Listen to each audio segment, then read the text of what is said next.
ഈ കാളികാപീഠം എന്നുള്ള ഒരു സംവിധാനത്തിൻ്റെ കീഴിലാണല്ലോ നമ്മൾ ഈ പ്രവർത്തനം നടത്തുന്നത്. എങ്ങനെയാണ് അതിലേക്ക് എത്തുന്നത്? അങ്ങനെ ഒരു തുടക്കം? അല്ല, അത് ജൂനാഘാടയുടെ ഒരു ശാഖ എന്നുള്ള നിലയിലാണ്. സൗത്ത് ഇന്ത്യയിലെ ഒരു ശാഖ എന്നുള്ള നിലയ്ക്കാണ് കാളികാപീഠത്തിൻ്റെ സ്ഥാപനം വന്നിരിക്കുന്നത്. അപ്പോൾ ദക്ഷിണ ഭാരതത്തിൽ ഇതിൻ്റെ പ്രവർത്തനം ഇനി വ്യാപിപ്പിക്കാനാണ്. സന്യാസിമാർക്ക് പരിവ്രജനം ചെയ്യാനും സന്യാസിമാർക്ക് തങ്ങാനും സന്യാസിമാരെ മാനിക്കപ്പെടുന്നതുമായിട്ടുള്ള ഒരു വ്യവസ്ഥ ഉണ്ടാക്കുന്നതിന് വേണ്ടിയിട്ടുള്ള ഒരു കേന്ദ്രമായിട്ടാണ് അത് നിലകൊള്ളുക. വരുന്ന സന്യാസിമാർക്ക്, പരിവർത്തനം ചെയ്യുന്ന സന്യാസിമാർക്ക് താമസിക്കാനും ഇതിനുമൊക്കെയുള്ള വ്യവസ്ഥകൾ അഖാഡയുടേതായിട്ടുള്ള രീതിയിൽ. കാരണം അഖാഡയെ സംബന്ധിച്ചിടത്തോളം ഇത് ധർമ്മ സംരക്ഷണത്തിന് വേണ്ടിയിട്ടുള്ളൊരു സൈന്യമാണ്. അപ്പോൾ അഖാഡയുടേതായിട്ടുള്ള രീതിയിലുള്ള പരിശീലനങ്ങൾ, സാധനാ പരിശീലനങ്ങൾ, പ്രായമായിട്ടുള്ള സന്യാസിമാർക്ക്, ഇപ്പോൾ ഉത്തരഭാരതത്തിലൊക്കെ ആണെങ്കിൽ ക്ലൈമറ്റിൻ്റെയൊക്കെ പല ബുദ്ധിമുട്ടുകളുണ്ട്. അപ്പോൾ അങ്ങനെയുള്ള ആളുകൾക്ക് വേണ്ടി വന്നാൽ ഒന്ന് നിൽക്കാവുന്ന സംവിധാനം, അങ്ങനെയൊക്കെയുള്ള രീതിയിലാണ് നമ്മൾ ദക്ഷിണ ഭാരതത്തിലെ കേന്ദ്രത്തെ സങ്കല്പിക്കുന്നത്. ഈ കുംഭമേളയിൽ വരുമ്പോൾ കാണുന്നത് എല്ലാ അഖാഡയുടെയും അല്ലെങ്കിൽ ഈ ഒരു ശിബിരങ്ങളുടെയൊക്കെ മുന്നിൽ ശ്രീശങ്കരൻ്റെ ചിത്രമുണ്ട്. അപ്പോൾ ശങ്കരാചാര്യരുടെ ജന്മസ്ഥലമായ കേരളത്തിൽ നിന്ന് ഇത്രയും കുംഭമേളയ്ക്ക് ഇപ്പോഴാണ് ഇത്രത്തോളം ഒരു പ്രാതിനിധ്യം ഉണ്ടായത്. എന്തുകൊണ്ടാണ് ഇത്രയൊരു താമസം ഇതിന് വന്നത്? ഒന്ന്, മലയാളികളുടെ ഇത്തരം കാര്യങ്ങളോട് ഇടക്കാലത്ത് സംഭവിച്ച, ഞാൻ നേരത്തെ പറഞ്ഞല്ലോ, 60 വർഷങ്ങൾക്ക് മുമ്പ് മലയാളികളായിട്ട്, അതായത് കേരളത്തിൽ നിന്നല്ല എന്നുണ്ടെങ്കിൽ പോലും കാരണം അവർ വളരെ ചെറുപ്പത്തിലൊക്കെ തന്നെ ഇവിടെ എത്തുകയും ഇവിടുത്തെ ആശ്രമങ്ങളുടെ ഇതിൻ്റെയൊക്കെ ഭാഗമാകുകയും ചെയ്ത ആളുകളാണ്. മലയാളികളായിട്ടുള്ള 3 മഹാമണ്ഡലേശ്വരന്മാരുണ്ടായിരുന്നു. കേരളത്തിൽ നിന്നുള്ള കേരളത്തിലേക്ക് മഹാമണ്ഡലേശ്വരന്മാർ ഇവിടുന്ന് വന്നിട്ടുണ്ട് 100 വർഷത്തോളം മുമ്പ് തന്നെ.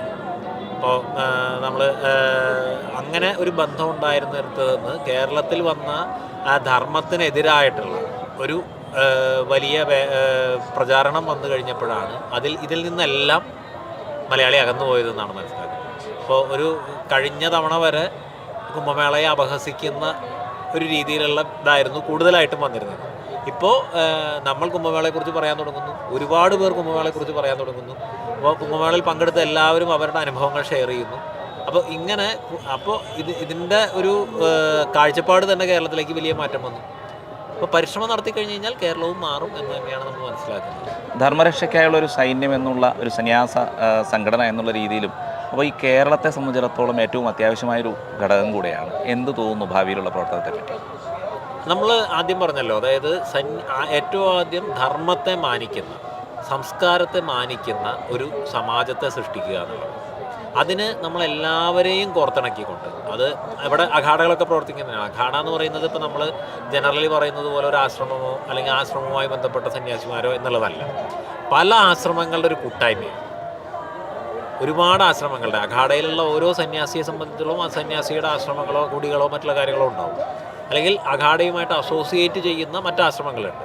അപ്പോൾ അങ്ങനെ മൊത്തം ആശ്രമങ്ങളുടെ സന്യാസിമാരുടെ ഒരു വലിയ കൂട്ടായ്മയാണ് അഖാഡകൾ എന്ന് പറയുന്നത്. ഒരു സന്യാസി സമാജമാണ്. അപ്പോൾ അത്തരത്തിൽ കേരളത്തിലെയും ദക്ഷിണ ഭാരതത്തിലെയും സന്യാസിമാരുടെയും ഈ സംസ്കൃതിയിൽ പ്രവർത്തിക്കുന്ന ആളുകളുടെയും ഒക്കെ ഒരു കൂട്ടിച്ചേരലാണ്, ഒരു കൂട്ടിയണക്കലാണ് അഖാഡ പ്രധാനമായിട്ടും ഇതിനു വേണ്ടി നിർവഹിക്കാൻ ഉദ്ദേശിക്കുന്നത്.